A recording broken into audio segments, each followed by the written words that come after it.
Quick disclaimer, in this video I try to unravel the most information we currently know about Monkey Madness 2. Some of what I'm about to talk about may spoil some aspects of the quest.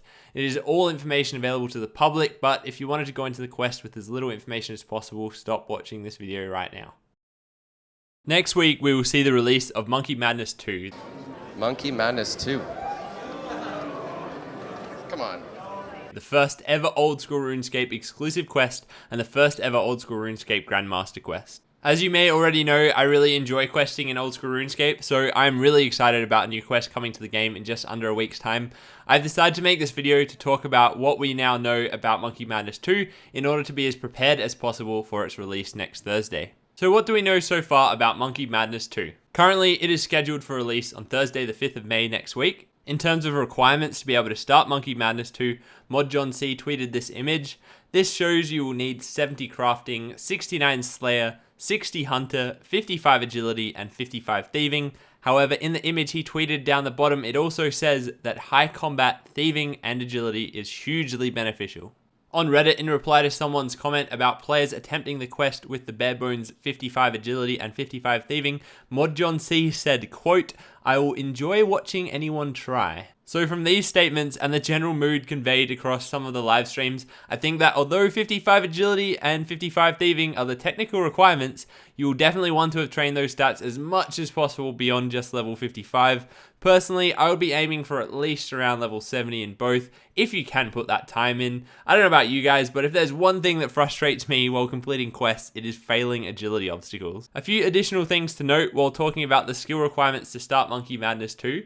When listing the quest requirements on Reddit, Mod John C added in brackets alongside the quest Enlightened Journey, unlocked Gnome Stronghold route, meaning that either as a requirement to start Monkey Madness 2 or maybe required later on in the quest, you will need to have unlocked the Gnome Stronghold Hot Air Balloon route, which is something you can do after you've finished Enlightened Journey.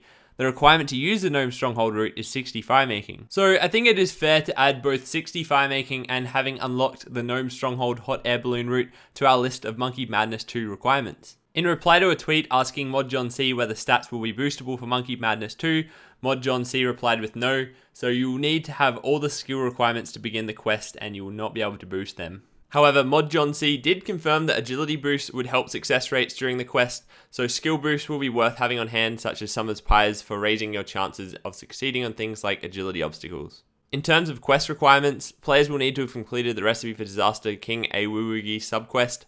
I will quickly state here that Monkey Madness 1 is required for completion of the King Awowogei subquest, and completion of the King Awowogei subquest requires players to visit Ape Atoll after completing Monkey Madness 1, so this does mean that One Defense Pures will not be able to start Monkey Madness 2. There was a poll asking if players should be able to return to Ape Atoll without receiving Dairo's XP, but this did not pass. However, Berserkers and similar builds that have already returned to Ape Atoll after completing Monkey Madness 1 will be able to start Monkey Madness 2, and Mod Jed has confirmed that there will be no forced combat stat experience rewards, including prayer, so there will likely be an XP lamp reward at the end of the quest. Alongside the King Awowogei subquest, you will need to have completed the quests Enlightened Journey, the Eyes of Glouphrie, Troll Stronghold, and Watchtower. In terms of the difficulty of Monkey Madness 2 itself, Mod John C has stated that, quote, Morning's End Part 2 is far less punishing, and when asked about the rage-inducing RNG handholds in Morning's End Part 2, Mod John C explained that he did not want to say anything because of spoilers, but Monkey Madness 2 would not be exactly like Morning's End Part 2.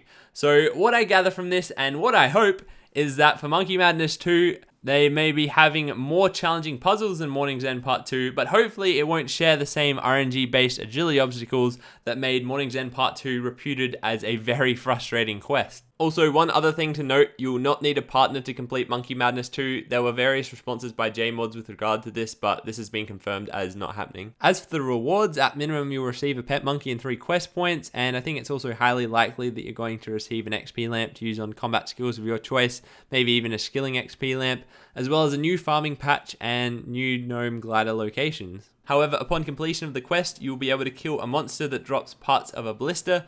These ballista parts can be combined to make either a light ballista with level 47 fletching or a heavy ballista with level 72 fletching. Both types of ballista will be made up of 4 parts: the limbs, the spring, the monkey tail, and the frame. The frame, however, will be either light or heavy and can be used in the creation of the respective light or heavy ballista, all of the ballista parts will be tradable. The light ballista will require level 30 range to equip, and the heavy ballista will require level 65 range to equip. The light ballista is supposed to be a weaker version of the heavy ballista. It is important to note that the ballistas will not be best in slot weapons, and they will not require the completion of Monkey Madness 2 to use. In addition to these ballista, all javelins in game will be equipable in the ammo slot and no longer in your hands, and you will also be able to fletch javelins. Currently, it is unknown whether there will be any quest requirements to fletch javelins, and there will also be the inclusion of a new type of javelin, the dragon javelin. Some of the required fletching levels to make javelins can be seen in the image on screen. I'm guessing the dragon javelin tips will be a drop from the monster unlocked at the end of Monkey Madness 2. Alongside all of this, there will be a new type of top tier jewelry coming out called Zenyte jewelry. Zenyte will be a new gem that can be used to craft new best in slot jewelry by obtaining Zenyte shards. It is unknown exactly what will drop these shards, however I'm guessing it will be dropped by one of the monsters unlocked after completing Monkey Madness 2. These Zenyte shards can be combined with an uncut onyx to create an uncut Zenyte. This Zenyte can then be used to craft a ring requiring 89 crafting, a necklace requiring 92 crafting, a bracelet requiring level 95 crafting, and an amulet requiring level 98 crafting. When these pieces of jewelry are enchanted using Enchant Zenyte Jewelry, a new level 7 enchant spell costing 1 cosmic, 20 blood, and 20 soul runes, and requiring a level 93 magic to cast, you get the resulting best in slot jewelry. You can see the stats of these jewelry pieces on screen now. They are the Ring of Suffering, Necklace of Anguish, Tormented Bracelet, and Amulet of Torture. A few additional things to note about this new Zenyte jewelry is that the max hit of the Dark Bow will be capped at 4848, and for those of you who heard about the passive effect of the Zenyte jewelry, that did not end up passing the poll, so Zenyte jewelry will not have a passive effect. The monster or monsters unlocked after Monkey Madness 2 have been kept pretty well under wraps. You can see on screen now a clip from one of the old school RuneScape Q&As, and to the left you can see a list of animations for a demonic gorilla, Kruk tortured gorilla, and tortured gorilla. Both the demonic gorilla and Kruk tortured gorilla have melee, magic, and ranged animations, so this doesn't really tell us much other than they will probably attack with all 3 combat styles. The demonic gorilla does have a jump and land animation, however, which may be part of some special attack or aspect to one of the monsters unlocked during or after the quest. However, you can only really speculate from that information. We'll just have to wait and see how things turn out next Thursday. So even if you don't enjoy questing much, for those of you looking to make some potential bank off of these new items coming out into the game on the day of release next Thursday, Monkey Madness 2 will be worth doing. So how can you best prepare? On screen now are the quest requirements with a few things I've included, such as the 60 Firemaking and Gnome Stronghold Hot Air Balloon route. If there is anything on there that you do not yet have, it is time to get training and questing. I will also include these requirements and recommendations in the description. I will aim to be completing Monkey Madness 2 on my Iron Man when it is first released, and then later on I might complete it on my main to make a guide for it. So I will be ensuring that I have all of the skill requirements I'm missing, and I already have quest cape, so besides unlocking the Gnome Balloon transport method, I'm ready in terms of quests. I'll be aiming to get my agility and thieving level to around level 75 or maybe even to 82 depending on how much time I have. I would recommend the same to you guys too, depending on where your account is at. One other thing I'll be doing in preparation to Monkey Madness 2 is stocking up on extra monkey gree of all type. This is just in case I need all of them to make one uber gree or something similar. Mod John C posted this image of him testing Monkey Madness 2, and when asked whether you need all of the grees, John replied saying no comment. So it could be the case that you need a whole bunch of grees, or it could also be very well the case that Mod John C is trolling, you don't need any extra grees, but we'll just have to wait and see. It is also worth mentioning that during the announcement of Monkey Madness 2 at RuneFest 2015, it was revealed that you get to transmog into something new, so this also potentially points towards some new type of gree. I'm going to be stocking up on grees anyway, as I want to be as prepared as possible, and thought it was worth mentioning for anyone who wanted to get the quest rewards as fast as possible, if those grees are actually useful to get, that is. It could end up saving you a little bit of time. In terms of items to be prepared with, I will definitely be stocking up on some agility potions, but for all you guys who can use the Grand Exchange, I would recommend stocking up on some Summer's Pies. 10 or 20 should easily be enough, just enough to get the quest done, and they could be really helpful with any agility obstacles that might get thrown your way. You know, who knows what to expect. Even some super anti-poisons or anti-poisons plus could be quite useful.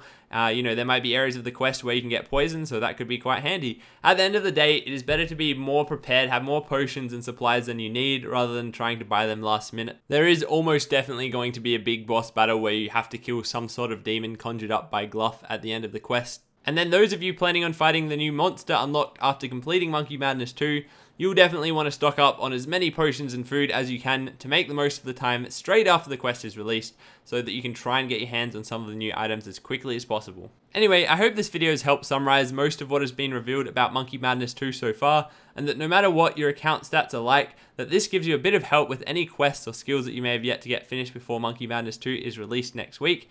It is pretty unique to be able to do a quest the day it is released. There's going to be a lot of people doing it at the same time, so I definitely recommend to as many of you as possible to come give it a go. It's going to be a huge amount of fun. I'm going to be hanging out in my clan chat, happy to help if there's absolutely anything I can help with next week when it is released. I've thrown all this information together in a video. It does not mean I will be just rushing my heart out when it comes to doing this quest next Thursday. I'm going to be sitting back with a cup of tea, enjoying the new old school RuneScape music that's going to come with this quest. I'm going to enjoy the quest for what it is, and I'm not fussed at all about completing it as fast as possible, but everyone does quests differently. The rewards may be really, really valuable, so it may be worth your while getting it done as quickly as possible, but it's really up to how you want to play the quest. So I just wanted to give you guys as many details as possible so that it could help you out as much as possible come Thursday next week. I'm really excited for Monkey Madness 2, especially considering how under wraps any details of the quest itself have been, you know, the story and all of that sort of stuff. And even just to see things like which design for the login screen gets used and the old school RuneScape behind the scenes video on Monkey Madness 2, it's all going to be so much fun. Anyway, that's it for this video, guys. Thank you so much for watching, and I'll see you next video.